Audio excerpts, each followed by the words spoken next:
As I'm looking at it now, Charles, I'm reminded of the do do do do do. We should have had that music. Do. Yeah, exactly. The turd kind. We have an AI Joe sitting on a pile of money. Exactly. I created that over the weekend. It's titled "Son of a Bitch." Yeah, it's news flow is moving more rapidly than whatever's happening in Joe's diaper. I mean, it's just overnight, within the last 24 hours, I believe Joe gave some sort of remarks where he started by saying that he had cured cancer. Now, he didn't do that? No. Oh. There are 2 million cases of cancer in America alone, let alone around the world. And I just think when I just forget everything else wrong that the guy has done, forget everything wrong that the administration has done. This is not simply a dysfunctional administration. This is not simply an incompetent administration. This is an illegitimate, at this point, administration. You can't go out there and allow the President of the United States to make the statement that's broadcast around the world that the United States, that he has cured cancer, right? He ought to start working on dementia because he hasn't cured that for sure, which is some of the comments that I think have been out there on Twitter. It's not an original thought. That to me, I mean, Clarissa died of cancer. I'm sure people in the audience have friends who've died of cancer. I know of somebody right now whose one of his grandsons is being treated for cancer today. Yeah. You know, and it's no laughing matter. Could you imagine if you were sitting in the hospital and you heard Joe Biden say that? Right, exactly. And he did say it, and he tripled down on it. And then he went on to say that apparently over 100 people in America have died of COVID, which, it's a lot more than 100 in theory. Accurate. But then he said, to drill down on the point, he said, well, imagine you're in your kitchen and you've got 100 empty chairs in your kitchen filled with people. It's a freaking big. I mean, the house that I had upstate had a ballroom that could easily fit 100 chairs in it, but the kitchen was big, and there's no way you could put 100 chairs in that kitchen. And I don't think you could put 100 chairs in any one of Joe's many mansions that we know of. Maybe he's got some secret ones. So to make that kind of a statement, it's just very clear that this isn't a case of Donald Trump walking gingerly on brand new shoes in a hot July day or June day, whatever it was, in West Point, down an incline where he could have slipped and fallen in front of the world. This is a case of somebody indoors in an air-conditioned room who is just talking shite, as they say in Ireland, and yet the team around him, there's no repercussions. I mean, normally I don't know this to be the case, but I believe even in George W. Bush's final year, when Dana Perino, who I think is maybe a decent person, I've got to believe that when W screwed up, which was frequently, she would sit with him and say, listen, Mr. President, you cannot say this. You can't go out and make this kind of a statement. Now I've got to go clarify. And it doesn't help the team if you say something that's manifestly wrong, and I have to go out there and say, well, actually, the president misspoke. I mean, it's one thing to say, well, you know, so-and-so, this team won the Super Bowl last year, and get that wrong. To say that I cured cancer, you know, on the heels of my most recent 35th Grand Slam singles victory, when I took out, you know, Nokovic or Djokovic or whatever it was last week, you know, I found the time to cure cancer. I mean, it's not a funny thing. He's got a busy schedule. No, he doesn't. It's like, it's what, tapioca pudding, and could you change my diaper, please, and my sheets, and leave me alone for 5 hours because I can take a nap? Charles, this is his most accurate statement since he told us that Putin is losing the war in Iraq. Right, exactly. and so I think we're now at a stage, we've been at this stage where I think what we see is that in America anyway, people other than radicals are unprepared, and radicals on the right and the left are unprepared to call those in power out for making mistakes. They're unprepared to do it. They're unprepared to say, you lie, the rent's too high, or whatever the phrase is, you know, you're wrong. What you're saying is bullshit. We don't do that. And so we just sit there meekly, you and I do it, but the mass of humanity in America just meekly says, all right, well, politics is bullshit. I'll cut the cord. why don't we have a nice barbecue? Well, I'd like to, honey, but I went to the supermarket and all I could come Bud back. Light's on sale. All I could come back was like those small bag of Cheetos. That's all I could get. So as to our cookout, we had Bud Light. We got a lot of Bud Light. It's I think $19.50 for a case of Bud Light with a $20 rebate. Exactly. But Charles, before we go in depth on all this stuff, because we're going to have an opportunity to do that in about 25 minutes when people join us on odyssey.com/@crowdsourcethetruth, crowdsourcethetruth.substack.com, the beloved subscribestar.com/crowdsourcethetruth. And I'm not joking. I do love Subscribestar. Patreon.com/crowdsourcethetruth. All of these platforms, people will be able to join us for the First Amendment Forum. But there's so much going on today. It's a little crazy. We named the episode Close Encounters of the Turd Kind. I don't know if you're familiar with the different kinds of encounters you can have, but the first kind, the second kind, the turd kind. Why don't you explain to our audience the different kinds, leaving out the turd kind, because it's a bit graphic. I think the first kind is just when you see it, and then the second kind, you have some kind of documentation or evidence. But the third kind is when you step right in it, Charles. This is the turd kind. I was able to utilize this AI image of Joe. It's widely regarded that AI may ultimately destroy humanity, but until then, we're getting some damn funny memes out of it. Is that the port that the aliens use to... Well, what's interesting is I don't fully understand exactly how these generative photographic AI algorithms work, but it's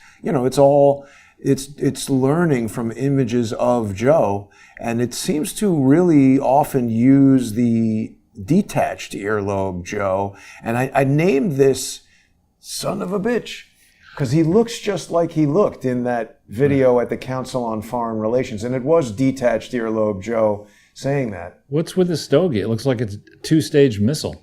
Yeah, the AI is not perfected yet. It's like it's going there, and then it's like blasting off or something. Well, I mean, listen, it's not perfected, but they're talking now about having some kind of watermark and making some kind of blockchain coin so that you can tell what is or isn't AI. I don't like all these things that are designed to tell me what's what. I'll figure it out. And we're going to keep making these kind of images. See, what you just pointed out, Charles, is one of the ways the humans will continue to be able to discern real images from manufactured images, because there's just a slight anomaly there and your eye was drawn right to it. That's the uncanny valley. Hopefully creating some of these AI images will get people familiarized with artificial intelligence, and like I've always envisioned, a little 10-year-old who figures out if you put gum on the sensor, we can destroy the robots. They're not going to take over the world. We're going to... Star Trek, the humans always win somehow. Let's hope. Let's hope. But just going back to Biden, some high-level observations here. I certainly did not vote for Joe Biden. And I call bullshit on the notion that, the count is as advertised. Then when we think about the cabinet, there's the team of rivals. And these are the team of rival dog food eaters. I mean, this is the... What do you mean the team of rivals? Under the famous Doris Kearns plagiarizer book about Lincoln, Lincoln put together a team of rivals. And of course, that worked very well during the Civil War.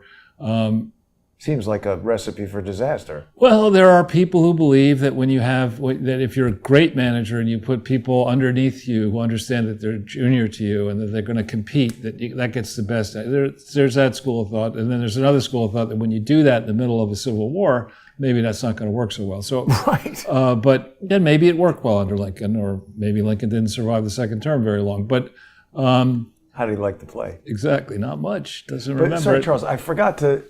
I don't mean to cut you off because I know you want to go hog wild on this, but the thing that I forgot to get into is why we called it Close Encounters of the Turd Kind. We got a lot to discuss with Joe, Hunter, the plea deal, some lawyer impersonating the lawyer for the House Ways and Means Committee, allegedly to try to get something off of the docket, the collapsing plea deal for Hunter. But also there's hearings going on, I think right now, with Mayorkas about the border and also about UFOs. So the reason UAPs. Sorry, UAPs. But the reason why we wanted this to be the close encounter of the turd kind is because it seems like a weird day to be talking about UFOs when we have all this other stuff happening. Well, again, I think the people who believe that public opinion around the world is easily manipulated are up to their usual tricks. They understand that the mass of humanity who cares about this stuff has a short attention span. There are only so many stories that they can follow in one given day. And so why not? We know that this is going to be, as they say in polite company, this is going to be rather deleterious or whatever to the Biden reputation. So let's just have everybody focus on, phone home or whatever ET issues, and hope that those hearings will distract from the minutia of what's going on with the Biden plea deal and the Biden family and the intense incompetence, the robust incompetence of the Biden administration. And again, it'd be one thing if you said to me, in my personal situation, this guy. He is a meathead. If you said to me that with regard to your budget for new cuticle scissors, toenail clippers or whatever. I got a good one. Yeah, as do I. But your budget is let's say per year $12 if you advertise it over whatever, and you're overpaying by $2. I don't think you're too upset. I mean, I'm not upset about that. But when you've got a government that's got a yawning government deficit, this maroon, as my friend from Lebanon would say, not moron, this maroon is trying to say that he cut the deficit when he didn't. And when he created all these jobs when he didn't. These are people who went back to the jobs they left because of the lockdown. And he's got the debt, he's bringing the debt down when it's rising. These for me are very large issues. And then when on top of that, you're now in la la land claiming that you cured cancer and there are only 100 COVID deaths. Deaths. I mean, this is, you got to get the hook. I mean, and I think where I've been saying this for some time, that I really do believe, and I'm not bragging, but I do know some of these people personally, and the people behind the Democratic Party, and I disagree with them on many issues, but they're competent people. I mean, they understand that you don't show up and claim that you cured cancer going right before August recess when a lot of people will be at home, really thinking about what's going on, understanding that Bidenomics is ridiculous. It's Bidenomics is the same as you were robbed, your house burned down, you don't have any insurance, your wife left you and your kids hate you. That's Bidenomics. That's where we are. And everybody in the world wants to kick your ass just for the hell of it. That's where we are here, thanks to Joe. And I got to believe the good people in the Democratic Party who are remaining understand that the largest slice of the American electorate next year are going to be people like me and you, independents, and a crappy team of dangerous idiots is not going to sway over the independent slice, enough of the independent slice to pretend that you actually won the 2024 election, let alone to keep control over the Senate and regain control over the House. So the Democrats see major disaster every day. It's like that sinkhole you get, in Florida. That opened up overnight. It's getting bigger. It's getting really big. And unlike the Florida sinkhole, there's stink at the bottom. There's hot stink that you're going to fall into. So it's not simply that your house is going away. You're going to be incinerated. But you said something very important. You spoke about these are competent people. Right. And I think that competence is what's going to be coming under scrutiny today, because Joe Biden delivering these speeches, obviously it sends a message that he is incompetent. There was a lot of discussion, they don't allow cameras in the courtroom, so there's been this sort of that is a outmoded thing, because we have this real confusion around the facts developing, and they're so worried about disinformation. Well, if you want accurate information to get out, what will be better than having a U.S. gov. Whatever website where you go to this courtroom on this date and you watch what's happening in the courtroom? But they're building this picture of, how could Hunter Biden's lawyers go into the courtroom not knowing the content of this plea deal? This is incompetence and blah, blah. I don't think so, Charles. That's a fixes in. That's, Delaware. Exactly. We've got some lawfare going on right there, and this is involving Weiss, who did or didn't have the authority to charge. A lot of shenanigans going on. Well, I think we'll talk more about this after we go into the First Amendment forum, but I think one thing that has happened is that with the power of the mainstream, what remains of the mainstream media, and the history that we've had where people will believe anything. The Obama administration was scandal-free. Give me a break. It's chef-free now. it's like accomplishment-free. But we've had, when RFK came on the scene, even I was inclined, because I don't like the Kennedys, but I was inclined to believe, well, the guy's a knucklehead and he's out there in La La Land. And in fact, we saw him down there together and do very well without notes. I mean, importantly, without notes, without a teleprompter, under great pressure, very much in the public eye. He must have filmed it before he was at the thing that you attended last night. But he did a town hall with Hannity where the Fox audience, and it's not surprising to me because I think that what remains of the Fox audience includes people who found some of what Bernie had to say about the deep state and endless wars and corruption and everywhere appealing. So to Hannity's shock, Hannity tried to say that Putler is evil and all this kind of stuff, and RFK was having none of it. Yeah, and the Fox audience was loving RFK and booing Hannity, which is about time. Yeah, Hannity looked like a fool. It's with me. Every time I see Hannity, it's like Hillary Clinton, bought and paid for dossier, server in the bathroom, never indicted for any. It's like everything is a list with Hannity. Right, and he's dealing with someone who is one of the most cunning attorneys in the country. Right.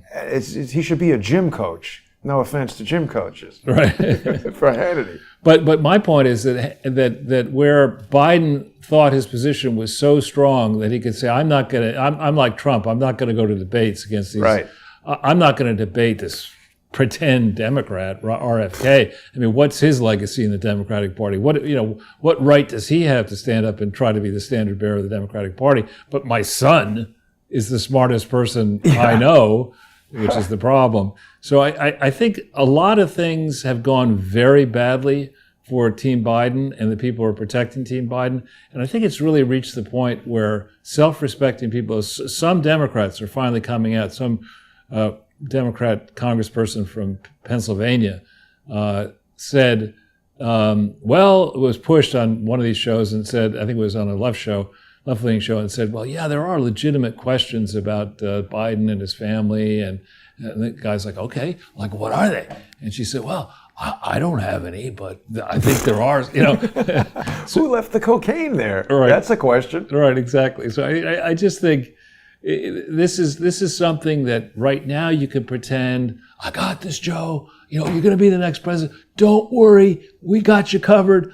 But around the day after Labor Day, the story could change. It might change a little bit, like, get the fuck out of the White House. You've got a health emergency.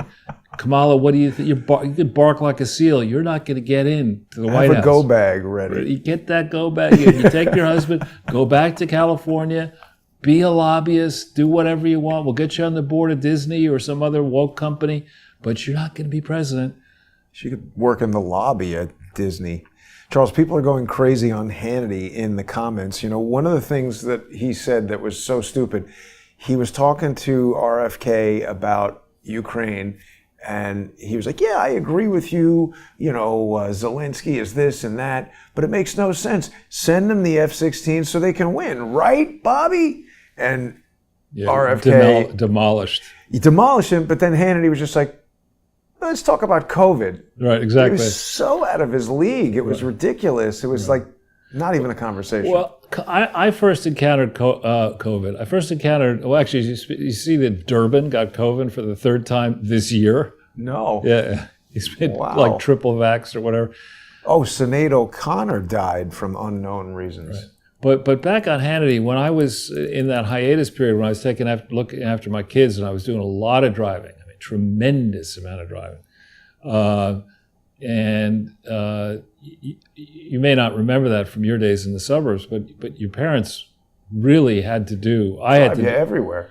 Well, I don't know about Long Island, but where I had my kids, everything was 20 miles away from the next stop. I mean, so you go 20 miles to one place, and you're not going 65 miles an hour on the country roads, and another 20 miles back, and this and whatever.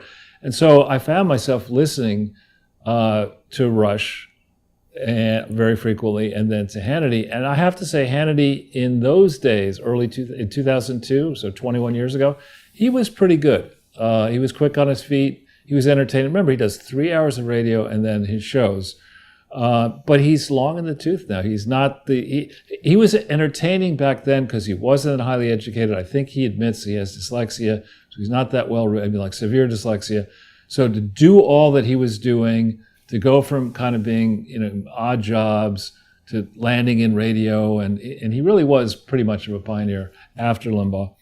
But as you say, now he's long in the tooth, and I think he got way too big for his britches, or as people would say who ski, out over his skis.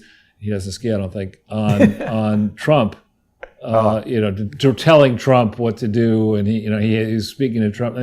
I think it went to his head, and I do think he's been wrong on a lot of things. I think the Fox channel suffers now from the fact that there is, I don't like Roger Ailes, what he did, with encouraging this crazy locker room mentality that existed there with all the sex harassment and all that.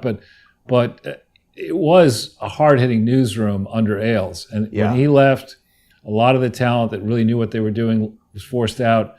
And now you're left with bad management and a format. As I did a show with Document, and I forgot how much I harshed on traditional TV, but I did it on Sunday. And I made the point, you turn on Fox, and even if you could get through Hannity, the commercials are so bad now. They're just, I don't know why. All they can do at this is further down the page. All they can do is something about the Biden taboo. We probably got to look at it in English. Yeah, probably do. But I think they have, I forgot. Doc TV, I think you want to hit Doc TV and get to it. Let's put it in English here. Doc TV. You go down the page. Should be, not that recent. Well, it's more recent than that, 25. Well, people will come back here and check it out, but this is how they can follow up with document.no.